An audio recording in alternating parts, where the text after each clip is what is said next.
Kementerian Kesehatan sempat memberi nilai E alias terburuk kepada Pemprov DKI Jakarta terkait penanganan COVID-19. Meskipun Menteri Kesehatan Budi Gunadi Sadikin sudah mengklarifikasi penilaian ini, kini muncul pertanyaan seperti apa penanganan kasus corona di ibu kota. Kami akan membahasnya bersama Wakil Ketua DPRD DKI Jakarta, Zita Anjani, dan anggota Sub Bidang Mitigasi Satgas Penanganan COVID-19, Fala Adinda. Mbak Zita, selamat malam. Malam. Dr. Fala, selamat malam. Halo, malam. Sehat ya? Sehat. Saya mau ke Dr. Fala lebih dulu. Jadi begini, ini kan hari ini Menteri Kesehatan sudah mengoreksi bahwa nilai E itu bukan penilaian kerja pemerintah provinsi tetapi indikator risiko. Kenapa bisa sempat ada simpang siur begitu? Karena pertama yang menyampaikan nilai E itu Dr. Dante sendiri, Wakil Menteri Kesehatan. Lalu bisa dijelaskankah indikator risiko itu maksudnya apa?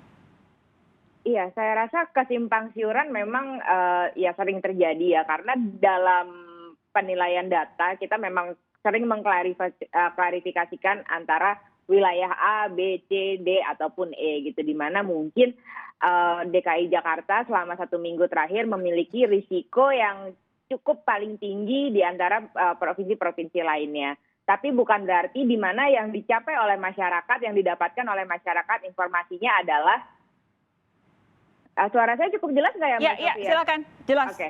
Clear kok. Ya, di mana yang ditangkap oleh masyarakat, nilai E tersebut merupakan kinerja dari tenaga kesehatan maupun fasilitas pelayanan kesehatan. Itu kan yang seharusnya diluruskan gitu. Oke. Jadi di mana itu tidak benar gitu, dan itu justru menimbulkan kekisruhan tidak perlu. Maka ada pelayanan yang sebenarnya harus diluruskan lagi gitu. Ada juga yang harus dibenarkan informasinya dan lain sebagainya. Jadi saya rasa nilai E itu saya rasa bukan nilai, tapi hanya pengklarifikasian di mana bahwa DKI Jakarta dalam 1 minggu terakhir itu masuk ke dalam risiko yang cukup tinggi gitu. Tapi pelayanan kesehatannya itu cukup mumpuni sampai sejauh ini, karena tingkat positivity rate-nya kalau Indonesia itu 17%, di DKI Jakarta ternyata hanya 7%. Jadi kalau kinerja nakes, kesiapan Fasiankes itu untuk Jakarta bisa dibilang cukup kuat untuk bisa menghadapi risiko yang tadi balik lagi klarifikasi untuk nilai E tadi. Oke. Saya rasa begitu. Oke. Jadi sebenarnya nilai E ini lebih diberikan untuk kategorisasi risiko begitu ya? Iya, saya rasa mungkin bukan nilai kali ya, mungkin lebih ke arah klasifikasi saja gitu, hanya tentang sekedar huruf aja gitu. Karena kalau nilai jadinya seperti penilaian dan membasis di masyarakat, dan jadinya orang-orang mendapatkan isu yang simpang siur. Saya rasa seperti itu, Mbak Tok. Ini saya mau bacakan, ini dikutip oleh Kompas.com, pernyataan dari Dr. Dante sendiri. Memang betul yang disebutkan Dr. Dante awalnya adalah kategori. Ada beberapa daerah yang masuk kategori D dan ada yang masuk kategori E seperti Jakarta, tetapi ada juga yang masih masuk kategori C. Tapi sesaat kemudian ia juga bilang level kapasitas ini dilakukan untuk melakukan penilaian terhadap kualitas pengendalian pandemi. Kami perlihatkan masih banyak provinsi yang kondisi terkendali, kecuali Jakarta karena kapasitasnya E. Karena DKI Jakarta BOR sudah mulai meningkat, juga kasus tracingnya tidak terlalu baik. Jadi kalau dari pernyataan Dr. Dante ini betul di awal menyebutkan kategori, tapi kemudian disampaikan bahwa ini penilaian terhadap kualitas pengendalian pandemi. Maksudnya bagaimana, Dok? Betul, jadi Dr. Dante memang menyorot kepada yang paling mudah untuk dilihat adalah bed occupancy rate. Gitu. Jadi kami kalau dari tim kedokteran agak sulit untuk bisa men-tracing hal lain selain yang paling mudah dilihat adalah bagaimana ketersediaan bed dari rumah sakit yang menangani pasien COVID-19. Di mana kalau di Jakarta memang akhir-akhir ini seminggu terakhir memang terjadi adanya peningkatan gitu. Terlebih dari adanya arus balik gitu, dan juga halal bihalal dan lain sebagainya. Nah, jadi si kategori E itu sendiri memang diberikan kepada internal kami gitu ya, agar Fasiankes siap, pelayanan kesehatan juga siap untuk bisa mendapatkan nantinya mungkin akan ada lonjakan kasus dan lain sebagainya. Oke, kalau DKI Jakarta dapat nilai E, indikasinya apa? Apa maksudnya E? Apa kemudian yang dimiliki oleh wilayah lain yang dapat kategori A misalnya? Untuk datanya sampai sejauh ini mungkin saya belum mendapatkan sejauh itu, Mbak Sofi gitu. Tapi kalau untuk DKI Jakarta itu variabelnya banyak ya. Salah satunya adalah arus balik, di mana sudah banyak sekali terjadi mobilitas yang kita sangat jelas ketahui adalah pada pandemi ini mobilitas massa itu meningkatkan jumlah kasus. Dan DKI Jakarta merupakan kota yang sangat sekali besar sekali gitu ya. Itu jumlah mobilitas massanya yang datang ke DKI Jakarta dari minggu terakhir ini sangat besar gitu. Dan itu yang sangat kita perhatikan, di mana kita jangan sampai adanya lonjakan kasus.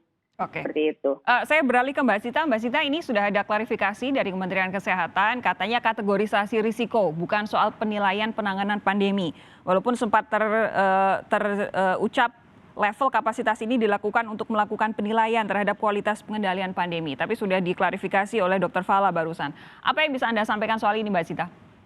Ya, yang pertama, seperti yang saya sampaikan di media, pernyataan Pak Wamenkes itu melukai nakes-nakes DKI, terutama yang telah gugur melawan pandemi. Sudah ada 18 orang nakes yang telah meninggal dunia, ya. Bahkan sampai hari ini pun nakes-nakes DKI yang jumlahnya banyak sekali itu masih tetap di garda terdepan untuk mengatasi pandemi COVID. Lalu yang kedua, ya Pak Wakil Menteri sudah minta maaf, ya kita maafkan. Tapi kedepannya tolong jangan bikin blunder lagi, karena sangat jelas yang disampaikan penilaian ini terkait dengan pengendalian pandemi. Nah, tadi juga saya soroti bahwa salah satu indikator dari pengendalian pandemi sehingga DKI dapat nilai E itu arus mudik. Nah, ini juga perlu saya koreksi bahwa kami Dewan DPRD, kami yang tahu betul apa yang terjadi di lapangan, memang arus mudik banyak mobil, banyak juga warga DKI mungkin yang tetap mudik, tapi jangan salah, kami sudah belajar dari tahun lalu bagaimana DKI itu kan menjadi pusat lalu lintas ya. Jadi kami sudah belajar kalau dicek di perbatasan-perbatasan itu sangat baik pengecekannya. Jadi mungkin jumlah volume mobilnya, jumlah volume kalau saya tidak salah sekitar 1,2 juta itu yang lalu lalang, mudik dan sebagainya, tapi pencegahan COVID-nya juga sangat baik. Sehingga saya sebagai koordinator Komisi E DPRD DKI yang langsung berkoordinasi dengan Dinas Kesehatan sering sekali mengecek kepada rumah sakit OSUD mengecek kapasitas bed dan sebagainya. Kita hubungi langsung di rootnya dan laporan tidak ada kenaikan. Hampir di rumah sakit tidak ada kenaikan kasus COVID.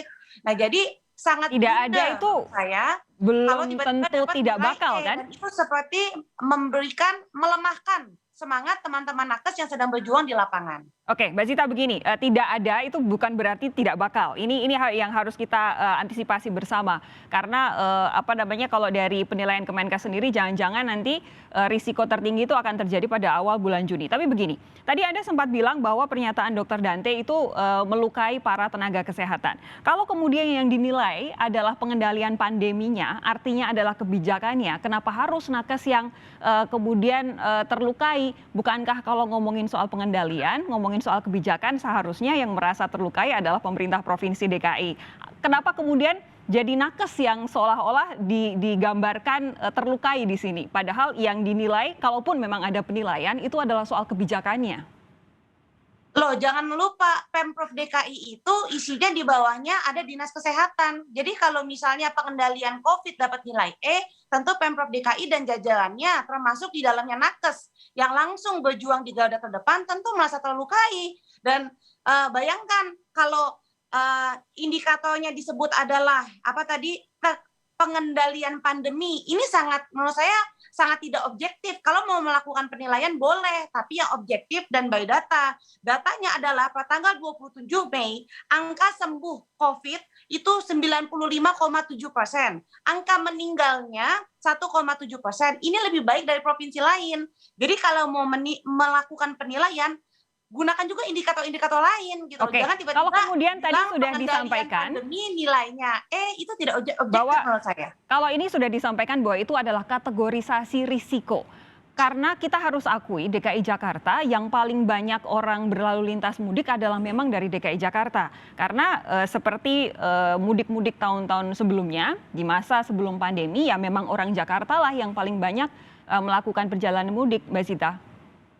Ya memang betul, itu nggak salah apa yang Mbak katakan betul.